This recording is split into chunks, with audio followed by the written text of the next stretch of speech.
मैं YouTube channel और हम पढ़ रहे हैं यहाँ पे एड ग्रेड अभ्यास पुस्तिका कक्षा 7 विषय गणित और आज हम पढ़ने वाले अध्याय 4 जिसका नाम है सरल समीकरण।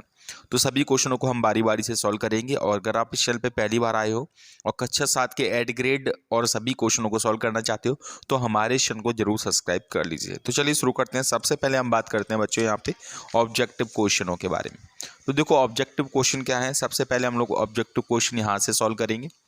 देखो सबसे पहला प्रश्न है हमारा यहाँ पे क्या है कि x का 3 गुना और 10 का योग 13 है। क्या बोल रहा है, कोई संख्या x है उसका 3 गुना। अब देखो बच्चों यहाँ पे मैं आपको समझाता चल रहा हूँ साथ में।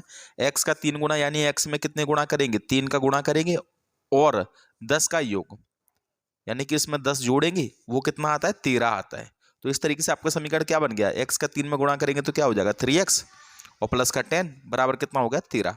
तो ये समीकरण बन रहा है आपका, बन रहा है। तो देखो इसमें कौन सा है यहाँ पे 3x + 10 बराबर 13। तो 3x + 10 बराबर 13 आपका पहला ही है। तो आपका उत्तर क्या हो गया यहाँ पे, ए हो गया, यानी कि आपका आंसर क्या हो गया यहाँ पे 3x + 10 बराबर 13 और आप ए वाले को यहाँ पे गोल कर दोगे।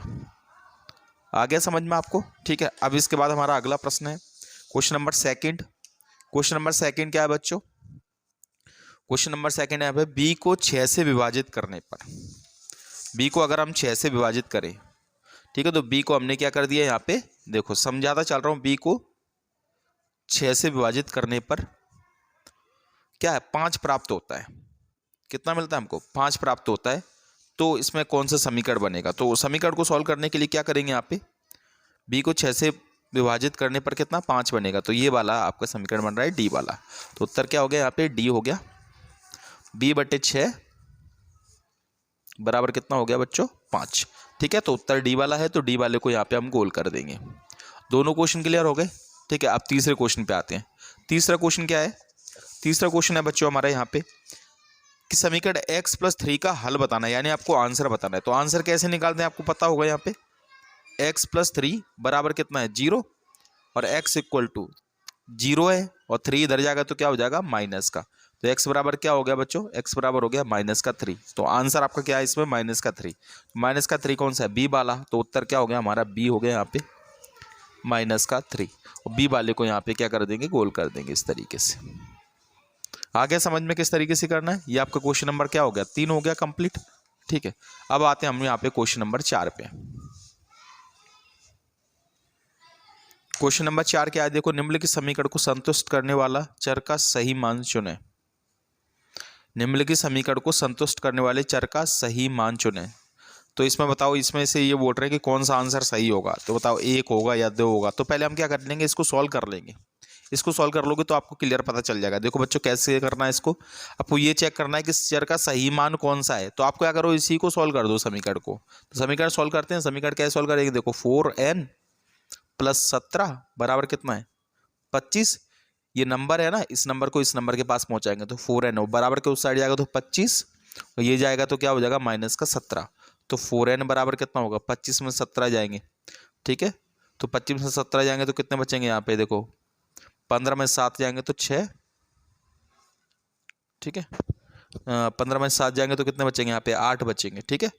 8 बचेंगे कि नहीं। तो आंसर आपका क्या हो गया यहाँ पे, आंसर n बराबर,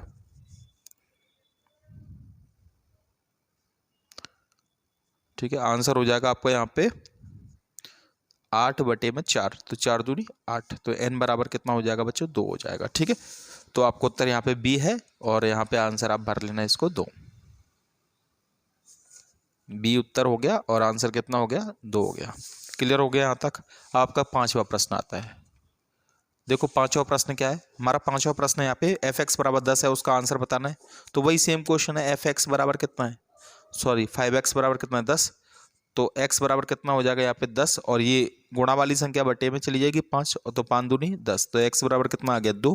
2 कौन सा आंसर है, 2 इसमें b वाला है, ठीक है। तो आपको उत्तर क्या हो जाएगा यहाँ पे 2 हो जाएगा। तो b बराबर हमारा यहाँ पे 2 आंसर हो गया और b वाले को यहाँ पे हम क्या कर देंगे, भर देंगे। तो ये हो गए बच्चों आपके ऑब्जेक्टिव क्वेश्चन जो कि बिल्कुल सरल थे, ठीक है, हमने समझ लिया। अब क्या है यहाँ पे आपके आते हैं क्वेश्चन। अब क्वेश्चन देखो सबसे पहले हमारा 6वां क्वेश्चन आता है। देखो 6वें क्वेश्चन को कैसे सॉल्व करें। 6वां क्वेश्चन क्या है यहाँ पे, उसको तो यहीं पे हम सॉल्व करेंगे। क्या है यहाँ पे, 3 बराबर -3/4 हल करना है। तो देखो बच्चों कैसे करेंगे, -4/3 बाई बराबर कितना है -3/4। अब देखो सॉल्व कैसे करते हैं, आपको बाई का मान ज्ञात करना, हल करने का मतलब बाई बराबर -3 कितना हो गया 4, और यहाँ पे लगाएंगे गुणा गुणा, और ये आपको पता होना चाहिए ये संख्या जो है देखो ये बटे में है तो जाएगी गुणा में, यानी कि ये ऊपर चली जाएगी 3, और ये 4 कहाँ है ऊपर, तो ये चला जाएगा नीचे। ठीक है, तो यहाँ पे कितना आ जाएगा 4 आ जाएगा, यानी 4/3 का क्या हो गया 3/4 हो गया, और ये भी क्या का हो जाएगा माइनस का, माइनस से माइनस क्या हो गया कट गया, और कोई नंबर कट रहा है क्या, बिल्कुल भी नहीं कट रहा। तो y बराबर कितना आ जाएगा आपका, y बराबर आ जाएगा बच्चों यहाँ पे देखो 4/3 और ये 3/4, तो 3 ऊपर चला गया इसमें। ठीक है, तो ये 4/3 का, तो यहाँ पे 3 3 का 9 और 4 चौक कितना हो गया 16, और ये हो गया आपका y का आंसर। तो क्वेश्चन नंबर 6 का उत्तर है। ठीक है, अब आता है हमारा क्वेश्चन नंबर 7। क्वेश्चन नंबर 7 देखो बच्चा, एक संख्या के चौथाई में से, एक संख्या x के चौथाई में से, x का चौथाई मतलब क्या होता है, देखो x बोल रहा है तो x का चौथाई मतलब क्या होता है 1/4। ठीक है, उसमें से 4 घटाने पर, कितने घटाने पर 4, तो हमने 4 क्या कर दिया यहाँ पे घटा दिए। ठीक है, 4 घटा दिए तो क्या प्राप्त होता है हमको, 4 घटाने पर 4 प्राप्त होता है। तो इसके लिए आपको समीकरण बनाना है, तो समीकरण बनाना रह गया है बस। तो क्या करेंगे यहाँ पे देखो सॉल्व कैसे करेंगे, यहाँ पे क्या हो जाएगा x का 1 में गुणा करेंगे तो कितना हो जाएगा x बटे में कितना हो गया 4, और माइनस का कितना हो गया 4, बराबर कितना हुआ है यहाँ पे 4। नंबर को नंबर के पास पहुँचा देते हैं, तो यहाँ पे क्या बचेगा, यहाँ पे बचेगा बटे x/4। ठीक है, और यहाँ पे 4, और ये 4 इधर जाएगा तो प्लस का क्या हो जाएगा 4, तो कितना हो गया यहाँ पे x/4, और 4 और 4 कितना हो गया यहाँ पे 8। अब कुछ नहीं करना, गुणा करना है इसका इसमें। ठीक है, तो कितना हो जाएगा यहाँ पे x बराबर कितना हो जाएगा, ठीक है 4 8 कितना हो जाएगा 8 चौको 32 हो जाएगा, और यहाँ पे हो जाएगा x माइनस का 32 बराबर क्या हो गया 0। तो ये भी समीकरण बन जाएगा, आप यहाँ पे भी सवाल को क्या कर सकते हो छोड़ सकते हो, कोई दिक्कत नहीं है। ठीक है, तो दोनों ही आपके राइट आंसर होंगे। क्लियर हो गया। उसके बाद आता है हमारा क्वेश्चन नंबर 8। क्वेश्चन नंबर के 8 क्या है, देखो वह संख्या ज्ञात करो जिसके 8 गुने में 4 जोड़ने पर 60 प्राप्त हो। तो क्या करेंगे हम, क्या करेंगे यहाँ पे लिखेंगे माना संख्या, उस संख्या को क्या मानेंगे हम x मानेंगे, x मानेंगे। अब आपको संख्या मिलेगी, और क्या बोल रहा है संख्या के 8 गुने में से, संख्या का 8 गुना मतलब क्या होता है 8 गुणा x हो गया। ठीक है, और 4 जोड़ने पर प्लस क्या कर दिया 4 जोड़ दिया तो कितना मिलता है हमको 60 मतलब प्राप्त होता है, तो बराबर में क्या आ गया 60। ये बन गया हमारा यहाँ पे समीकरण। तो कितना हो जाएगा बेटा यहाँ पे 8x प्लस का 4 बराबर कितना हो गया यहाँ पे 60। अब क्या करेंगे इसको सॉल्व करेंगे तो 8x बचा इधर, यहाँ पे क्या बचा 60, और 4 इधर जाएगा तो क्या हो जाएगा माइनस का। ठीक है, अगली लाइन में क्या हो जाएगा 8x इधर ही बचेगा, और 60 में 4 जाएंगे तो कितने आएंगे 56, और x बराबर कितना हो जाएगा 56, और ये गुणा में जो संख्या होती है वो हमेशा बटे में जाती है, तो 8 8 7 56। तो आंसर कितना आ गया बच्चों, आंसर आ गया आपका 7। तो वो संख्या क्या निकल के आ गई 7 निकल के आ गई। तो ये आपका क्वेश्चन नंबर क्या हो गया 8 हो गया। ठीक है, अब अगला क्वेश्चन,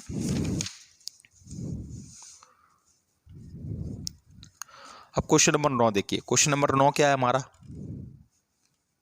देखो बच्चों क्वेश्चन नंबर जो 9 है, एक संख्या को 6 से गुणा करते हैं और गुणनफल में से 5 घटाते हैं तो आपको 7 प्राप्त होता है। बताते हैं वो संख्या क्या है। तो आपको क्या करना है, वही मैंने आपको बताया तरीका, संख्या को क्या मान के चलेंगे x मान के चलेंगे। ठीक है, तो हम क्या लिखेंगे यहाँ पे माना संख्या बराबर क्या मान ली हमने x, संख्या x मान ली, तो इसका मतलब क्या हो गया है एक संख्या के 6 से गुणा करने पर, तो क्या हो जाएगा यहाँ पे प्रश्नानुसार लिखेंगे। ठीक है, 6 से गुणा करने पर संख्या कौन सी है x, और जो गुणनफल आया उसमें से 5 घटाते हैं, गुणनफल में से क्या कर दिया 5 घटाते हैं तो क्या मिलता है हमको 7 प्राप्त होता है। ठीक है, ये बन गया इसका समीकरण। तो कितना बन जाएगा यहाँ पे 6x माइनस का 5 बराबर कितना हो गया 7।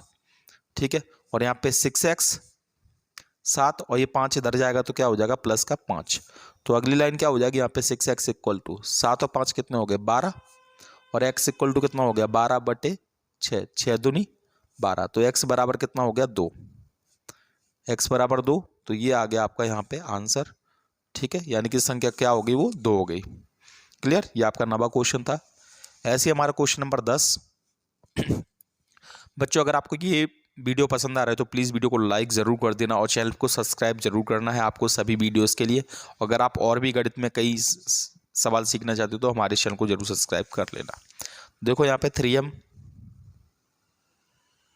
माइनस का कितना है 14 बराबर 4, इसको सॉल्व करना है। तो 3m तो आपको पता है इधर ही रहेगा 4 और 14 इधर जाएगा तो प्लस का क्या हो जाएगा 14।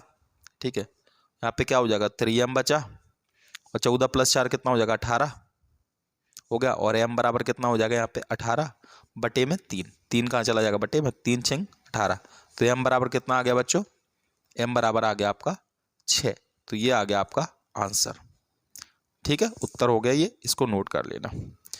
आता है हमारा इसी तरीके के क्वेश्चन, सेम क्वेश्चन है बिल्कुल सेम तरीके के। क्वेश्चन नंबर कौन सा है यहाँ पे, क्वेश्चन नंबर 11। इसको भी सॉल्व करना है तो क्या हो जाएगा यहाँ पे, क्या दिया आपको 5/2 x बराबर कितना है 10। ठीक है, अब क्या करना है आपको यहाँ पे x का मान ज्ञात करना है तो सिंपल से 10। देखो बच्चों कैसे करेंगे, ये 2 बटे में है तो ऊपर गुणा में चला जाएगा और ये 5 ऊपर है तो ये बटे में चला जाएगा। काट दो, 5 दूनी 10।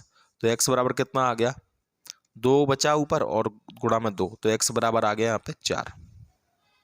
ये हो गया यहाँ पे क्या आंसर, आ गया समझ में। ठीक है, अब आते हैं क्वेश्चन नंबर 12 पे। क्वेश्चन नंबर 12 फिर से वही है, किसी संख्या के 3 गुने और 11 का योग कितना है 32, तो संख्या ज्ञात कीजिए। तो आपको नई संख्या पता है तो हमेशा x मानो, तो मानस संख्या बराबर हमने क्या मान ली x। अब क्या बोल रहा है संख्या के 3 गुने यानी कि 3 गुणा x और 11 का योग यानी कि उसमें कितना जो ना 11 तो कितना आता है 32 आता है। इसका मतलब क्या हो गया यहाँ पे 3x + 11 इक्वल टू कितना है 32। 3x और यहाँ पे कितना है 32 और 11 इधर जाएंगे तो -11। 3x बराबर 32 में से 11 जाएंगे तो 2 में से 1 गया तो 1 और 3 में से 1 गया तो 2, 21। और x बराबर कितना हो जाएगा 21 और ये 3 का इसमें जाएगा भाग, 3 सत्ते 21। तो x का मान कितना आ गया 7। इसका मतलब वो संख्या क्या आ गई, संख्या क्या निकल के आ गई 7। ये आपका क्या हो गया यहाँ पे आंसर होगा। ठीक है, ये आपका क्वेश्चन नंबर क्या था बच्चों 12। ठीक है, आप क्वेश्चन नंबर 13 देखो। क्वेश्चन नंबर 13 में क्या करना है, क्वेश्चन नंबर 13 बोल रहा है कि यदि किसी समद्विबाहु त्रिभुज, कैसा त्रिभुज है समद्विबाहु त्रिभुज में आधार के बराबर कोण कैसे हैं बराबर हैं और शीर्ष कोण कितना है 40। तो 3 कोण दिए हैं तो आपको तो समद्विबाहु त्रिभुज में दोनों कोण कैसे होते हैं बराबर होते हैं। तो हम क्या लिखेंगे यहाँ पे, ठीक है, माना आधार का कोण क्या मान के चलेंगे x डिग्री मान लिया और शीर्ष कोण कितना दिया है इसमें, देखो बच्चों शीर्ष कोण कितना है, शीर्ष कोण दिया है इसमें 40 डिग्री।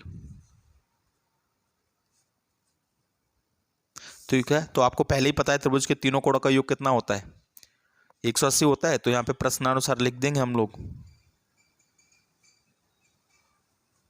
ठीक है, समद्विबाहु त्रिभुज है तो x + x और प्लस कितना है 40 बराबर क्या है यहाँ पे 180। ये 180 क्यों, त्रिभुज के तीनों कोणों का योग कितना होता है 180 डिग्री होता है। तो यहाँ पे कितना आ जाएगा बेटा 2x प्लस कितना हो गया 40 बराबर 180 और यहाँ पे 2x बचा बराबर 180 माइनस क्या हो गया 40। अगली लाइन क्या हो जाएगी 2x बराबर 180 में 40 गए तो कितना बचा 140 डिग्री। x बराबर कितना है 140 बटे में 2, 2 सत्ते तो x बराबर हो गया यहाँ पे 70 डिग्री। यानी कि आधार का कोण कितना आ गया 70 डिग्री आ गया। ये आपका क्या हो गया यहाँ पे आंसर हो गया। ठीक है, अब आते हैं क्वेश्चन नंबर 14 पे। क्वेश्चन नंबर 14 क्या है बच्चों, देखो क्वेश्चन नंबर 14 हमारा, रीमा के पिता की आयु कितनी है 49 वर्ष है। ठीक है, और यहाँ पे बताना है उनकी आयु रीमा की आयु के 3 गुने से 4 वर्ष अधिक है। ठीक है, तो आपको रीमा की तो क्या करना है यहाँ पे लिखना है माना रीमा की आयु क्या मान के चल रहे हैं हम लोग यहाँ पे x वर्ष मान ली। ठीक है, अब प्रश्नानुसार में जाते हैं। यानी जो प्रश्न है, प्रश्न में क्या बोल रहे हैं उनकी आयु, जो रीमा की आयु के 3 गुना कर दो। रीमा की आयु क्या है x है तो 3 गुना यानी कि 3 × x। ठीक है, 3 गुने से 4 वर्ष अधिक है, यानी प्लस का 4 बराबर कितना हो गया यहाँ पे 49 वर्ष। ये उनके पिता की आयु हो गई, 49 वर्ष है ना उनके पिता की आयु। यहाँ पे क्या हो गया 3x + 4 बराबर कितना हो गया यहाँ पे 49। यहाँ पे 3x बचा बराबर 49 और 4 इधर जाएंगे तो माइनस का क्या हो गया 4, तो 3x बराबर कितना 49 में 4 गए तो 45। अगला क्या आ जाएगा 3x बराबर 45 आया और x बराबर कितना हो जाएगा 45/3, 3 से काट दो 15 आ जाएगा। तो x बराबर कितना हो गया 15, यानी कि रीमा की आयु कितनी होगी, रीमा की आयु कितने वर्ष होगी 15 वर्ष। ये हो गया आपका आंसर। ठीक है बच्चों, क्लियर हुआ बिल्कुल। ठीक है, अब हमारा लास्ट क्वेश्चन आता है 15वां क्वेश्चन। अब देखो 15वां क्वेश्चन क्या है। 15वां क्वेश्चन है आपको संख्या ज्ञात करनी है कि मैं एक संख्या हूं, मेरी पहचान बताओ। बताना है आपको वो संख्या कौन सी है। मुझे 7 बार लो और 50 जोड़ो। ठीक है, तो हमने क्या दिया माना संख्या, क्या मान लिया हमने इसमें भी माना संख्या x। 7 बार लो मतलब 7 गुना यानी कि 7x। ठीक है, उसमें 50 जोड़ो, 50 जोड़ो मतलब क्या 50। और ये क्या बोल रहा है 13 शतक तक पहुंचने में के लिए। 13 मतलब क्या होता है 3 गुणा 100। ठीक है, 300 में अभी 40 और चाहिए।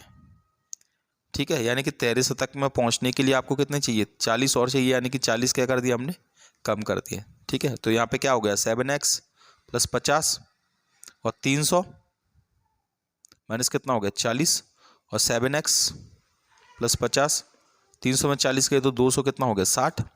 और यहाँ पे क्या हो जाएगा बच्चों 7x बचा और 260 इधर जाएगा तो माइनस का क्या हो गया 50 और यहाँ पे क्या आ जाएगा 7x = 260 में 50 गए 210 और x बराबर कितना आ जाएगा यहाँ पे 210 बटे में कितना है 7, 7 या 21। तो x बराबर कितना आ गया 30 संख्या है वो। ठीक है, अतः संख्या क्या हो जाएगी, संख्या हो गई 30। तो ये हो गए आपके सभी क्वेश्चनों के आंसर। तो आई होप आप लोग को ये वीडियो पसंद आया होगा। अगर आपको वीडियो पसंद आ गया और भी चैप्टर्स के वीडियो चाहते हो तो प्लेलिस्ट में जाके जरूर देखना। @GREAT अभ्यास पुस्तिका कक्षा 7 गणित के नाम से आपको सभी वीडियो से इसमें मिल जाएंगे सभी चैप्टर के। तो चलिए मिलते हैं एक नए वीडियो के साथ, तब तक के लिए जय हिंद, वंदे मातरम।